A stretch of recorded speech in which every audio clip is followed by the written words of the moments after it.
College football playoff semifinals are rapidly approaching, and we are here to talk about one of those two matchups today, the Peach Bowl between number 1 seed Georgia and number 4 seed Ohio State. Thank you, everybody, so much for joining us for another episode of the Transfer Portal CFB podcast presented by NoContextCFB. I'm your host, Dylan Rubenking, and we're joined by Brian today. Brian, thank you for being here, man. How you doing? I'm doing well. It's a great time of year. Bowl season is always fun. And college football playoffs are fast approaching, so good to be more excited. We're pleased to be joined by the Peach Bowl CEO and President, Gary Stokan. Gary, thank you so much for joining us. Welcome to the show. Sure. How you doing, Dylan and Brian? Merry Christmas to everybody. Merry Christmas to you, Right back sir. at you. Thank you so much for joining us.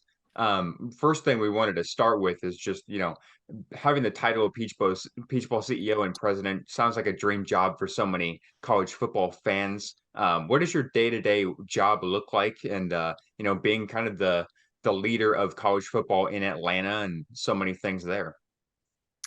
Well, it shifts a little bit day to day. This time of year, it's more media driven and staff meetings and meetings with our partners like Mercedes-Benz Stadium as we prepare for the Chick-fil-A Peach Bowl semifinal CFB game.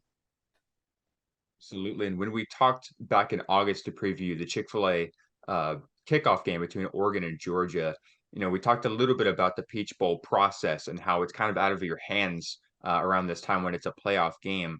And so you talked about how it was like a waking up on Christmas morning, you find out with the rest of America. When you first find out, what is the very first bullet on your to-do list in order to start setting up the Peach Bowl? Well, we typically host our board and our volunteers and our staff at Sport and Social here in Atlanta up by Truist Park. And we do a video, send that out on our social and digital media, expressing our excitement for the two teams that we will be hosting. Then I turn around and call the ADs and the coaches to welcome them. And then at 4:00, we have a press conference with the two coaches, a Zoom press conference with the media and the coaches. And then I fly out to Las Vegas for the National Football Foundation banquet with the Hall of Famers, where everybody from college football meets out there. And I typically will meet the two ADs out there. In the parallel to that, we have the two teams administrations that will come in to meet with our staff on Monday. We do a Zoom call on Monday with both teams. On Tuesday and Wednesday, we host both administrations that'll be working the game to go through the hotels and Mercedes-Benz Stadium and walk through our schedule. And then we go back on campus to do actual press conferences with the AD and the coach that next week. And then here we are this week. Yeah, it's definitely two great teams going at it this week or this year. What elements of this year's matchup are you most excited for? What intrigues you about Ohio State versus Georgia this year? Well, we've never had Ohio State in 55 years because we've been primarily ACC versus SEC. So to have Big Ten school like Ohio State, having them at number 4 in the country, being one of the biggest brands in college football, and then for the third time since we've hosted the CFB semifinal game, we've always had the number 1 team. So in 16, we had Alabama. In 19, we had LSU. And this year we have Georgia number 1. So that's pretty special. And when you're talking about having the 8:00 primetime game with the number 2 scoring offense against the number 2 scoring defense for the rights to play for the national championship, it's a very special game and a very special year. Yeah, and you mentioned it. It's going to be a primetime game. We have the ESPN A team, on the call with Chris Fowler and Kirk Herbstreit. And what is the benefit of that? What is the benefit of having these two massive brands? Georgia and Ohio State have become mainstays in the college football playoff the last few years. What are the benefits of having those two huge brands who are going to bring in a lot of audience to a game like this? Yeah, you hit on it. Number one, to have two big brands playing in prime time in a semifinal game, there's going to be multitude of viewership, number one. Number two, both fan bases are very passionate, as we saw by Georgia selling their ticket allotment of 13,000 tickets out in day one, and Ohio State selling theirs out in day two. So, and locally, we've been sold out since July, but a lot of our people get excited about a matchup like that. So, for those reasons, everything's good, and it's going to be a lot of fireworks in New Year's Eve in Mercedes-Benz Stadium in the Chick-fil-A Peach Bowl. As a host, from your perspective, what do you try to do from a television fandom or player experience for your bowl to make it memorable? And, since you've hosted it so many times now, to make it different from, other bowl games or even your own bowl game from year to year? Well, the great thing about Atlanta is it's so conducive to hosting major sporting events, as we've seen with Olympics and Super Bowls and Final Fours and Chick-fil-A Peach Bowls, SEC Championship, on and on. And so we try for the players to make it a reward. So we use a theme of live, laugh, and learn. We want them to live great, stay in great hotels, practice in great facilities, travel first class, get great gifts, eat great food like Chick-fil-A. We want them to laugh, so we created a Battle for Bowl Week competition with a WWE belt that every night the players will compete against each other to win the belt, and then the next day they have to give it back, and we have a competition the next day. So it keeps things live from all the film and video and practice and meetings that they have, and then we want them to learn. So we are a college experience, so learning is something important, and we do it in two ways. One is we provide an opportunity for the coach and the players to go to Children's Healthcare of Atlanta to see the kids in the hospital that, they didn't get out for Christmas and may never get out of the hospital. And so to give back during the holidays to those kids and their families at that time is really, really special. And then secondly, we do something that you're really not supposed to do as a bowl game, and put two teams together. But we do it by hosting them in Ebenezer Baptist Church, where Dr. King was actually the pastor and spoke from the pulpit. And we have Ambassador Andy Young, who was one of the top 8 people with Dr. King during the Civil Rights Movement, and Bill Curry, who coached at Alabama, Kentucky, Georgia Tech, Georgia State, played for the Packers under Lombardi, played for the Colts under Shula, and has a great book out called 10 Men in the Huddle. And, the message is, about how in a divisive society that football is a microcosm of the macrocosm of life, and how together, unity, teamwork is so important.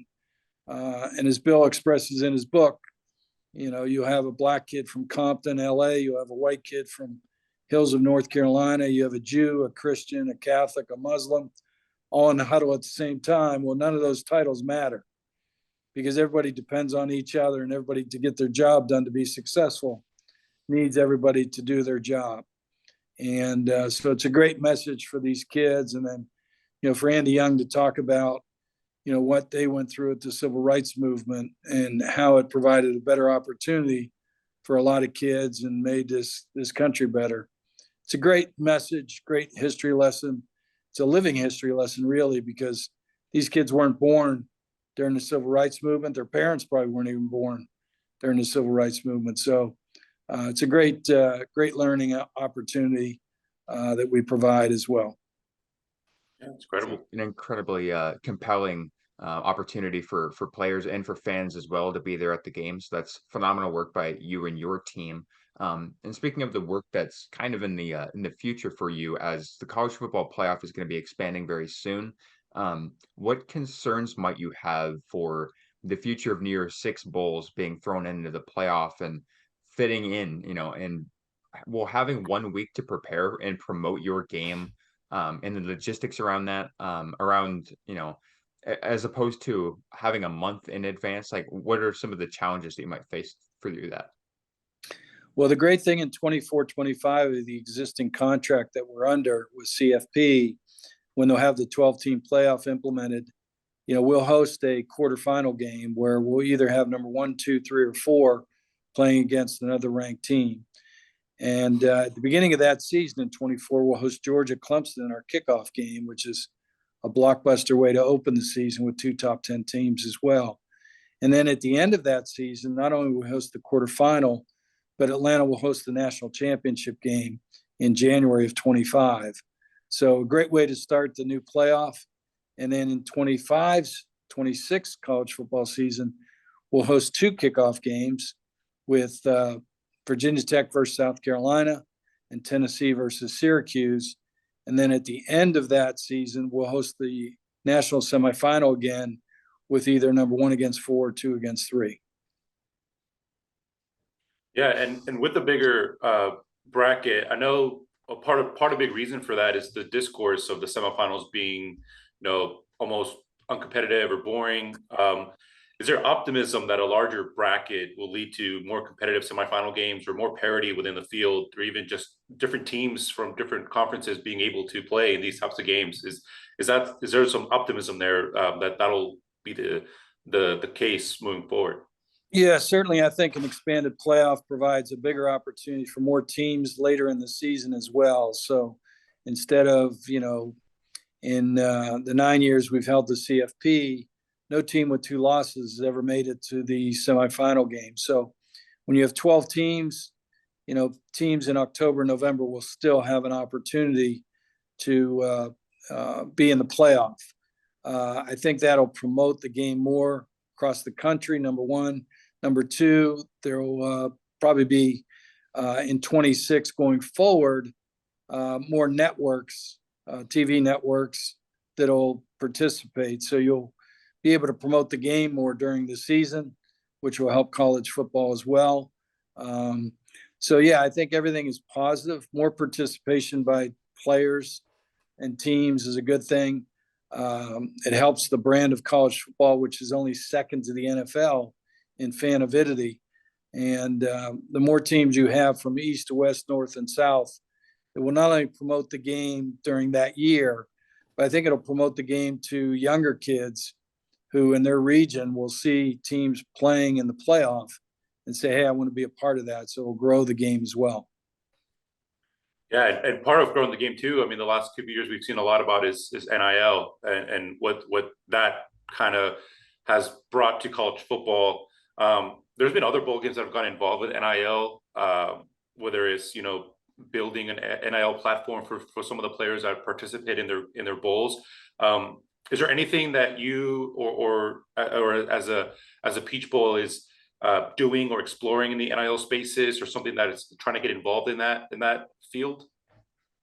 Yeah, we kind of lead that up to the teams as they direct most of that, along with the the agents of the players, and we have not gotten involved in that, but leave that kind of up to the schools and the individual players. Sure. And last year you hosted Michigan State and Pitt in the game that was kind of famous for who didn't play, as for who did. And so, could you see NIL possibly being a fix for player opt-outs to help build the, I guess, the anticipation for it? Like, people go to the game to see the stars and their favorite players, but they might opt out for the NFL draft or the transfer portal. Do you see NIL playing a role in keeping players in those games? Yeah, I really don't. I used last year Kenny Pickett, who was a number 1 draft pick, got his card from the NFL, as well as Kenneth Walker from Michigan State got a number 1 draft card. Both of them were banged up and hurt at the end of the year, as most players are. And I think when you're talking about the kind of signing bonuses now that are available in the NFL, which is generational money. I know the kid Hutchinson from Michigan, who went first round to Detroit Lions, signed for $20 million signing bonus. Well, that's generational money. So you can't blame a kid for not wanting to risk that opportunity. And so, that's part of the game now. The amount of money is available in the NFL. So, that's something that each player needs to take under his own guidance with his agent and his parents and his family and the coach and make a decision. I think that will be individual decisions based on the player and what his health is like at the end of the year. And that's something that will remain to be seen in a 12-team playoff, what the unintended consequences of that is. You talked about how the NIL is a part of the game now, and I think one thing a lot of fans in particular might forget is just how new the NIL landscape really is. We're still trying to hone in on how to make it better and how to make it fit for schools and for players. You've worked on global marketing campaigns for Kobe Bryant. You've signed huge stars like Larry Bird and Magic Johnson, Herschel Walker in the college football realm. Looking at the NIL landscape from afar, what do you think are the reasons for optimism? And if you were in charge of it, or if you had some role to play in it, what would you do differently from how it's managed with teams and sponsors? Yeah, I think college football is on the brink of the biggest precipice that it's been ever in its existence.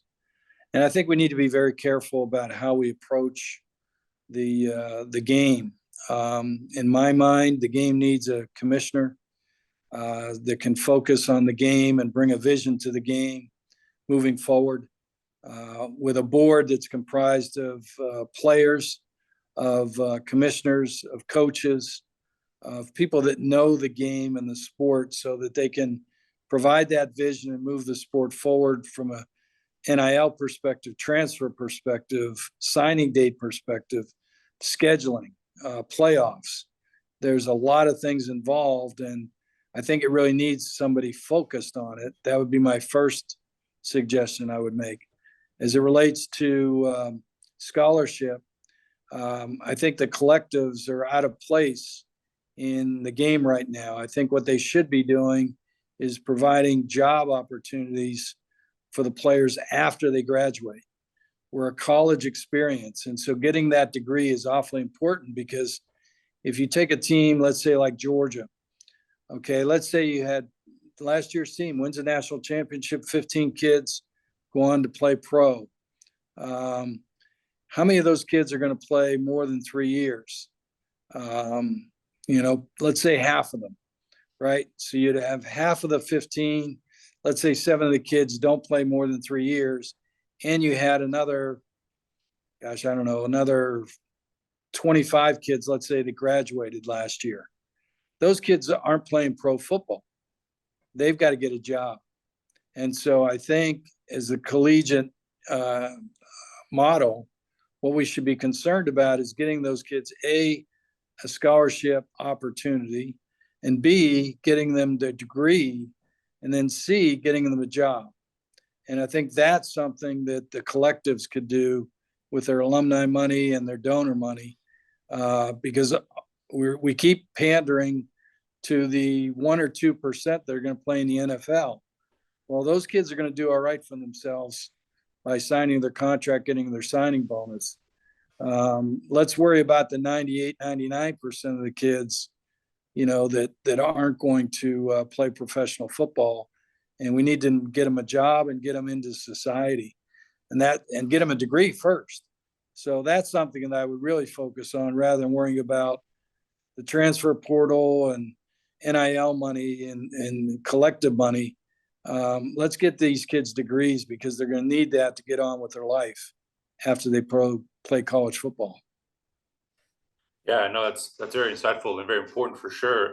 Speaking of degrees, you did go to you play basketball at NC State. You also have a business management degree from there. How did your student athlete experience, and kind of goes to what you just talked about, how did your student athlete experience shape what you're doing now? And does understanding the student athlete experience help when you are a key part of a major college football decision making and being involved in college athletics? Well, I'm very blessed to be a part of that 98, 99% that didn't go on to play pros. But and I probably wouldn't have gotten to college if I hadn't had a basketball scholarship with the amount of money my mom and dad made. So, it's so important to give kids the opportunity. Number one, that's missed in this day and time. Number two, to get the education and the degree to move forward in your life. And number three is to build all the relationships I was able to build by being there, opened a lot of doors to give me the opportunities that I was able to to get in business and to be in sports for 44 years now. So those are the things that I think the media needs to talk about. We need to stress, we need to emphasize, we need to convert on, so that we can create more stories. And rather than kids chasing transferring so that they can chase the dream of playing in pro sports, and whether their degrees, their transfer credits will move to that next school or not, so they do to get a degree. Or a kid moves into the transfer portal and doesn't get picked up, and he gives away his scholarship, which I think there's like 40% of the kids that's happening to, that now they're going to an FCS school rather than stay at that FBS school. And there's just a lot of things that we need to deal with right now, let alone the timing of the signing date for high school kids, the transfer portal, when it's initiated, when it closes, what the regulations are in transfer portals, what the federal regulations are on NIL, rather than having different states have different laws. There's a tremendous amount of things that we need to do to make college football better for the student athlete, for the coaches, for the fans, for the media, for the schools. But again, we need that focus of people working on that day to day that's not being done currently. Yeah, no, definitely. And another thing that you kind of big part of, you had a big hand in, was bringing the College Football Hall of Fame to Atlanta. With everything that happens in Atlanta, you alluded it to it earlier, but all the things, Super Bowls, Olympics, and the World Cup also coming in 2026. Do you see Atlanta being this kind of a hub of college football? We see, Mercedes-Benz Stadium kind of heighten that with all the games that are happening in there. But do you see Atlanta being the hub of college football moving forward? Well, we had the vision to create that back in 2006 when the NCAA legislated a 12th game to the schedule, and we created the kickoff game format, which has changed the face of college football at the beginning of the season now, where previous to that, you'd have 3 non-conference games that would be against directional schools and, lopsided scores with not much viewership. And now with a Georgia-Oregon game, or an Ohio State Notre Dame game, the first games of the season, it's created tremendous interest in college football, to now college football is only second to the NFL in fan avidity. And in Atlanta, when you take a look at having 3 college football games that we control, having Georgia, Oregon, 2 top 11 teams, having Clemson, Georgia Tech, a top 4 team, and then having, 1 versus 4 in the Chick-fil-A Peach Bowl. We've had 5 of the 6 teams being ranked in the top 11 in the country. And then you add on top of that the SEC, which is typically a top 10 matchup. 4 of the 6 largest conventions in the 4th largest convention town of Atlanta, Georgia, are college football games. So that's how important college football is to Atlanta from an economic impact standpoint. And then when you add the College Football Hall of Fame and, schools like Kennesaw State, Georgia, Tech, Georgia, all playing college football, the amount of recruits that come out of Atlanta that go on to matriculate in Georgia, that matriculate, we're almost beating California for number 3 in the country, behind Texas and Florida. And I think we're number 5 overall with the number of kids that go on to play NFL football from Georgia. So, a lot of media have called us the capital of college football. We work hard to make that strategy work, and now we need to keep it going. And I think we will through 24 and 25. And then hopefully in 26 afterwards, we're part of the college football playoff as well moving forward. Yeah, definitely. No, Atlanta is a huge part of college football for sure. And one of the big things about the College Football Hall of Fame is kind of a fun question here, is the wall of helmets. I think there's over 700 helmets that are on that wall representing all different levels of college football. Is it really every single college football team in the country that's part of that? And how do you decide, or who decides what helmets go up there? like, for example, Oregon has 100 helmets they use throughout a season, or who decides what helmet goes up there when they have multiple like that? Yeah, we wanted to have representation of every school that plays college football, and so those are the helmets up there, so that when you walk in and you register, if you're South Dakota State, your helmet's going to light up, so people know that there's someone from South Dakota State in the Hall of Fame at that time. And then secondarily, the schools provide the helmets. So whatever helmet they want representing the school, that's what's hung in the College Football Hall of Fame. Wow, interesting.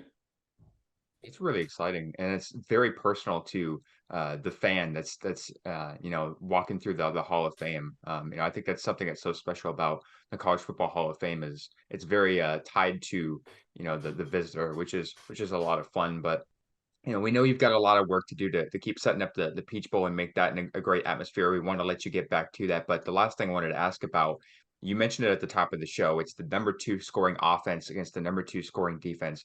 I'm not going to ask you to pick the winner here. I don't want to get you in trouble, but in general, what side of the ball do you think wins championships, as they say? Because you've hosted the Peach Bowl with LSU, had a generational offense. Now you've got Georgia, who's got one of the best defenses, really of the last few decades, and last year and this year.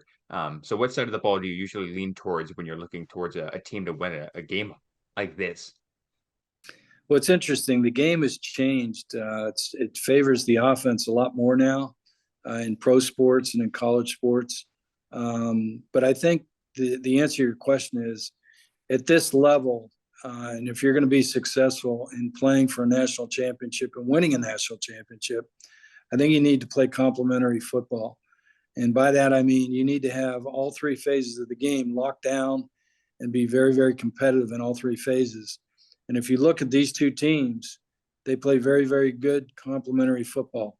I mentioned their offense and their defense, but if you look at, I think Georgia's offense is 13th in the country, and I think Ohio State's 11th in the country in scoring defense. So not only do they play, number 2 scoring offense for Ohio State, number 2 scoring defense for Georgia, but their offenses and defenses are ranked in the top 15 as well, respectively. And then they both have good kickers from a scoring percentage, field goal percentage wise, as well as punters. So you have to play complementary football at this level because, you're playing against the top schools in the country, and you better be able to do it in all 3 phases, because if you're not, one of those phases is going to cost you the game and could cost you a national championship. I appreciate the kicker love. That's really awesome stuff. And not a lot of people are going to be talking about the kickers when you got C.J. Stroud and Stetson Bennett and Kelly Ringo, Brock Bowers. That's an awesome highlight as well. We're running low on time here, so we want to thank you, Gary, so much for joining us on the Transfer Portal CFB podcast. Everybody, make sure to tune in to the Chick-fil-A Peach Bowl, this college football semifinal, New Year's Eve on ESPN, 8 p.m. Eastern. Gary, thank you so much for your time. Thanks, guys. Merry Christmas. Appreciate you guys having us, and come visit us in Atlanta. We'll look forward to hosting you. Definitely. Thanks, Absolutely. guys. All right.